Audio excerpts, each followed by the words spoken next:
Itasenokhe, Wat 14, Galaxy TV, YouTube channel, iyaroka, ikulethela zonke izindaba nomlando, kunjengoba kunjalo.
Itasenokhe, Wat 14, Galaxy TV, YouTube channel, iyaroka, ikulethela zonke izindaba nomlando, kunjengoba kunjalo. Umthosi wami onambi lo eDasenokhe. Masikhuluma ngeDasenokhe ke sikhuluma ngendawo eseduze neRoma. Njalo iRoma iseduze nePinetown. Niyazi ukuthi ngaso sonke isikhathi sihlale njalo iDasenokhe Wat 14 Galaxy TV. Sinengxoxo esiba nazo nama guest speakers eswa inviteayo njalo ukuthi abe khona ohlelweni lethu ukuze sikwazi ukukhanyisela nabanye abafisa ukukhanyiseleka ngezinye zezinto ezithinta umuntu. Ngamanye amazwi ke siyacela ke nisifollow lapha epage lethu iDasenokhe Wat 14 Galaxy TV YouTube channel. Bese uyangena khona udownload ukhathe ukhophe upaste njalo. Lokho ke senzela ukuthi nomunye ayithuke sehlangana naye inkulumo njengana lesiyenza la einkundleni zokuxhumana. Phinde futhi usubscribe ulike njalo. Lento yokusubscribe ke isize kutheni njalo makunezingxoxo ezintsha ezifikayo zisheshe zibhawuza lapha efonini yakho sikuvezela ukuthi kunenkulumo entsha efikayo njalo. Namhlanje ke sibe sesithatha leli thuba lokuthi sinxenxe omunye wabafowethu bakhona la eWat 14 nomunye futhi oyingcitha buchopho nomunye futhi ongungodi kwezopolitiki esimbize ukuthi ake sianalyze namhlanje ipolitiki yethu eSouth Africa ukuthi njengamanje simaphi siyapi. Sithi asimbize ke sisho ngaso sonke isikhathi ukuthi ke siyesithanda ukuthi okwethu thina Dasenokhe Wat 14 Galaxy TV ukuthi silanda abantu abazonicacisela ngalezo zinto. Sinomfowethu uThemba Ntinga namhlanje okungena ke sim-inviteile ozosithatha sibeke. Ake ngithathe leli thuba ngimbingelele. Ngiyakubingelela kakhulu mfowethu. Yebo njani baba? Siyaphila. Kulesi stage sethu ke Galaxy Wat 14 iTV. Sibonge nje mfowethu ithuba lakho lokuthi usinike isikhathi because isikhathi siyimali, isikhathi futhi sisweleke kakhulu kulamalanga because abantu bamatasatasa babamba beyeka lapha nalapha ya. Mhlawumbe igama nesibongo nje mfowethu bese usithatha usibeke. Hayi ngibonge baba. Igama uThemba Ntinga. Yes. Ngizalele khona la eDaZulu. Yes. Ngokuzalwa nje endaweni ufunda eDaZulu, esikoleni high school. iDaZulu indawo engiyithatha njengekhaya lami yonke ngoba ngiyazi yonke.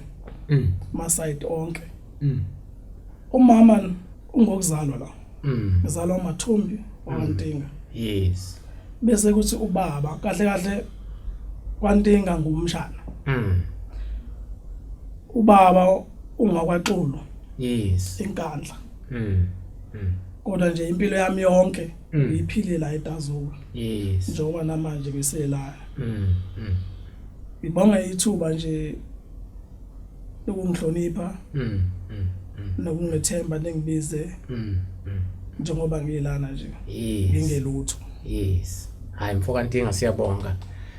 mhlambe masiqhubeka mfowethu sifuna ukuthi mhlasimbo kusianalysele ngepolitiki yala eSouth Africa ukuthi njengoba 27 years mhlambe uyibuka ngaliphi iso when it comes to develop abantu base South Africa ngabe siyaqhubeka siyaphambili noma sihlehlela emuva mhlasimbe wena kupho ongasinika kona mhlambe ekanalizeni ipolitiki njengamanje kulesi sigaba esikusona ngibonge mfethu yes ubekudaba olubaluleke kakhulu sonke njengama South Africans njengoba sila nje sekuphela 27 years yes sikubiza ngokuthi sebinkululeko yes ukukhuluma iqiniso nje eliqondile inkululeko sikabi kuyona angaze ngelilodwa ilanga ngizwe ukuthi isystem yecapitalism inkululeko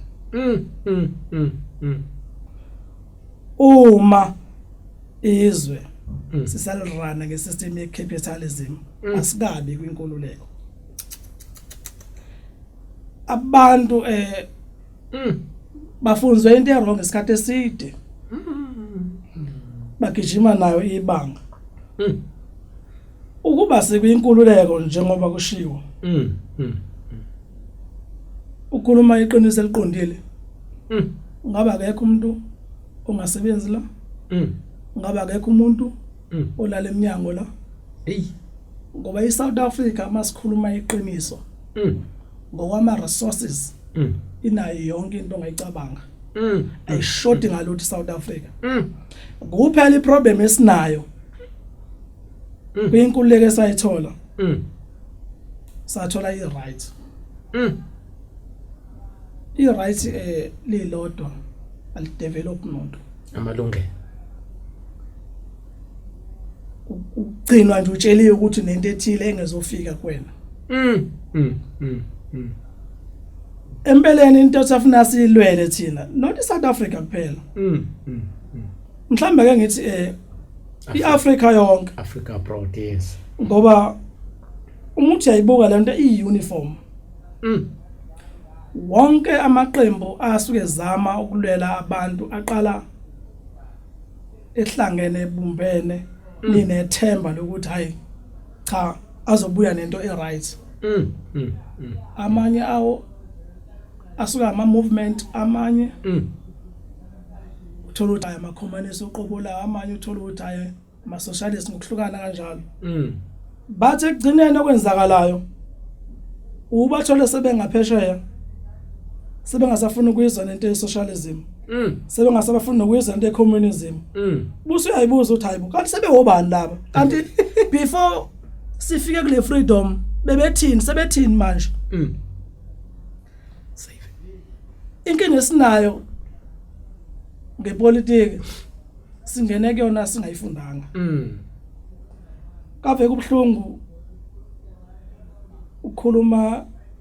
uhamba ibanga elide ngento oyizwe ngomuntu naye angayifundanga naye angayazi ngoba kwanda information wrong ihamba ibanga elide uthola ukuthi sesinikezeni information eningi wrong sahamba nawo sababaningi siyasibhize siyaspreada ngethemba lokuthi izosisiza yes yabo uthola ukuthi konke lokwesikwenzayo kuyizeleze sijabulile sithi kudefeatwa isystem yeapartheid sakhohlwa ukuthi apartheid ibivele ihamba necapitalism ayifika ngecapitalism lokuqambela manje uzokutshela ifikile bekuvele kuyipackage eyodwa so uma kususwa okuncane kushiwo okukhulu so ungakenzi lutho ngikhuluma nje iSouth Africa ama mineral resources wonke aonwa eAmerica okuye kushiya umbuzo ukuthi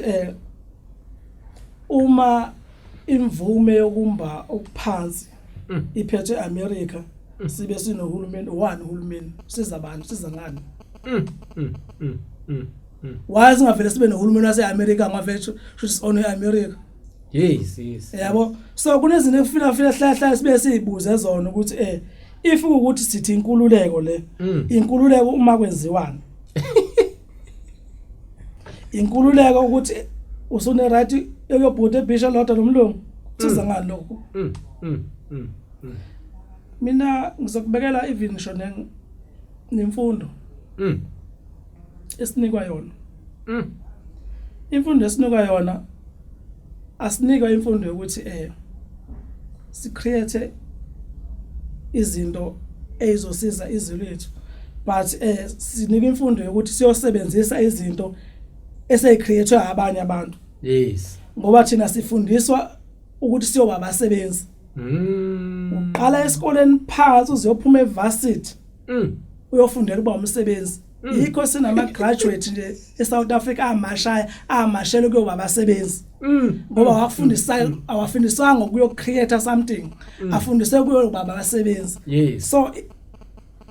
yonke into eyenziwayo umuntu uyayiround off uyayibuka uyayilandela ayisisi la ufuna ngasi yakhona njenganezo yes empeleni osopolitiki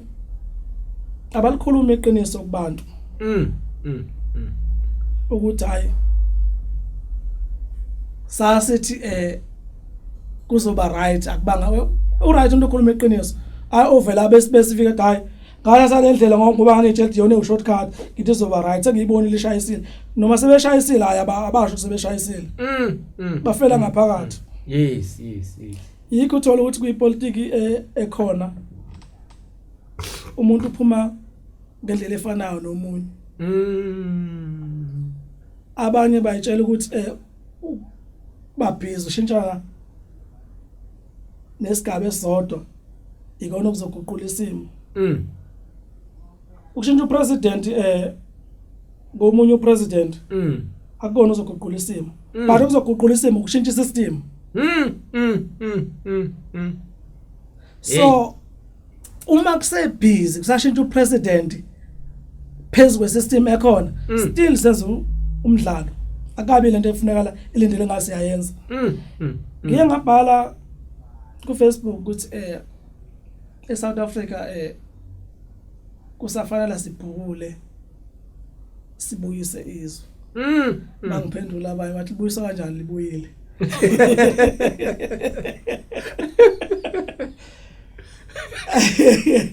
bangiphendula bathi libuyisa kanjani libuyile ngizi mina libuyile kwimedia yes enye into esibulala kakhulu thina sizwe semnyama ile unga understand ukuthi imedia iweapon imedia iyakwazi ukudivert isimo isibhekise kwi direction ongeyona nhlobo ufuna ngayiya ngakuyona ngoba imedia iweapon yes so njoba imedia iweapon nje and abantu abaphethe imedia ama capitalist so awusozeke nangelodwa ilanga wabona imedia against ama capitalist ngaso sonke isikhathi imedia ihamba la khamba khona ubasibayo yikho nje ngikujabulela ukubona umsebenzi enwenzayo la maqhamuke izitudio ezimele ngoba izitudio ezimele zisuke zingaka controlwa amandla epolitiki once zaqala control amandla epolitiki ziyaqala zikhuluma inkulumo njalo edukisa abantu seseqala into njalo ngasonke isikhathi makiwa lezi zona kiwa le yebo ibona umsebenzi ababekele wona ke lowo osopolitiki kanjalo nemedia mina ngokwami mange ngibuke nje ipolitiki kwi level yomhlaba ngibuke ipolitiki kusafanele umhlaba ubhukule kakhulu ukulwa nohlobo lwesystem ekhona ngoba lento ayikuthi ila eSouth Africa kuphela iSouth Africa nayo ikhonjiwe ukuthi mayilandele iprotocol ngoba ijoine kwi system yonke into eyibiza ngepolitical party ingaphansi kwesystem yecapitalism so ngeke ngizwe nabanye bethi ake sishintshe leli qembu sifake leli qembu nawe bese bekushisa ukuthi abazi ukuthi yabona la ekhaya kunezingane zizalwa ziningi gudluza umfowethu ngala ulethe omunye still usalethe umkhizi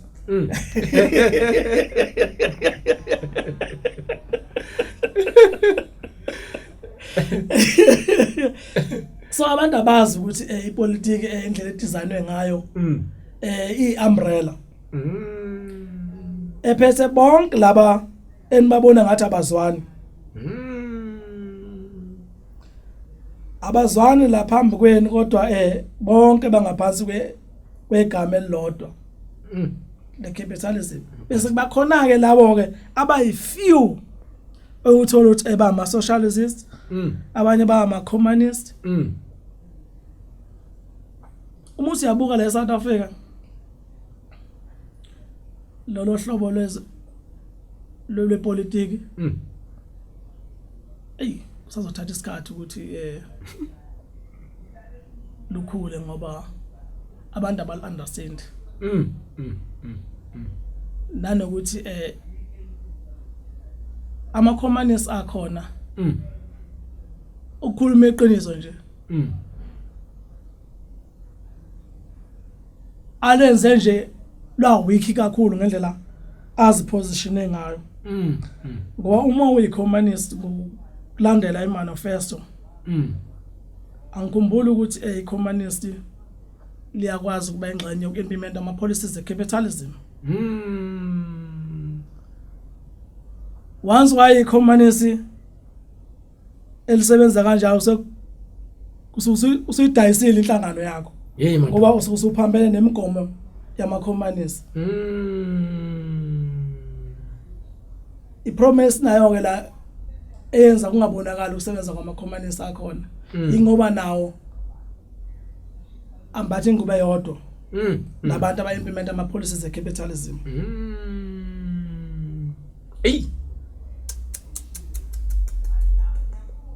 kanti ukuba ama-communist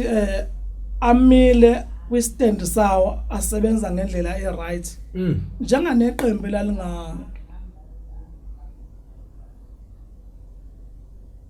ngenye lalingekho kwingxoxo zeCODESA lathatha inqumo mhlambe bekuyiqembu ebelingathi lisikhiphe kule nkinga esikuyona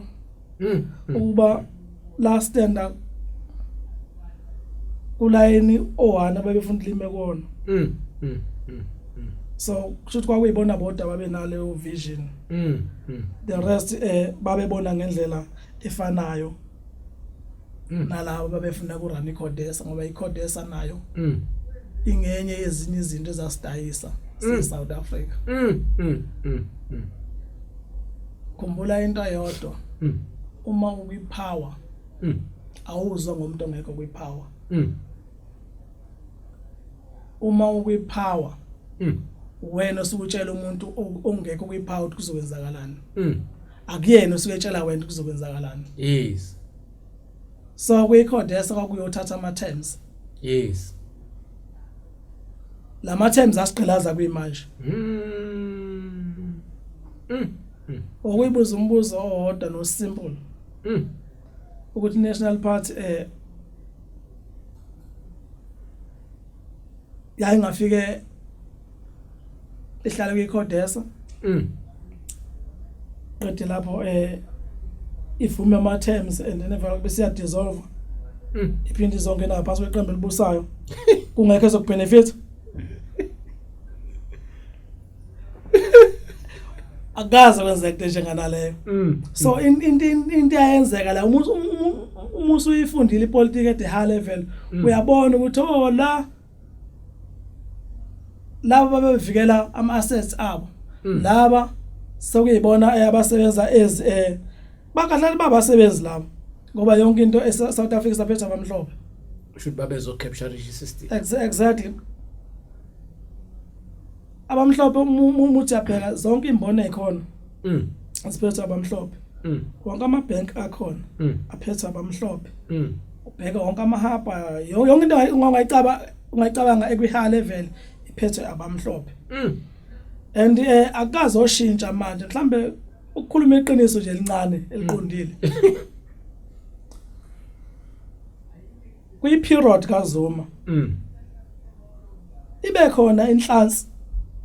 nokuba bekhethwa abathile but ibe khona inhlansi yokuthi nabantu abamnyama bangakhula kwezemnotho so uZuma ukwazile kwi-period yakhe ukwakha nalama BE abantu abazokwakha ileya e-second class le afike lo baba khona wayidefeat wayishaya phansi ngoba once wakhona i-second class kuseke kusho ukuthi kuzokhona i-mediator phakathi kwabantu abapoor naba rich ukuthi uyakwazi ukulanda phansi agcine la kanjani ophezulu kunokuthi ophezulu asuka wele phansi ophansi kubenze ukukhuphuka yabo enye izinto leyo abantu abangayi-understand ngepolitiki ukuthi ipolitiki indlela edizayine ngayo idizayine ngaphezulu kwesisekelo somnotho njengokuthi i-capitalism system nje imali inkulu ngaphezulu komuntu okuwukuthi esiqhokweni phezulu kuhleli imali okunye sengalandela hey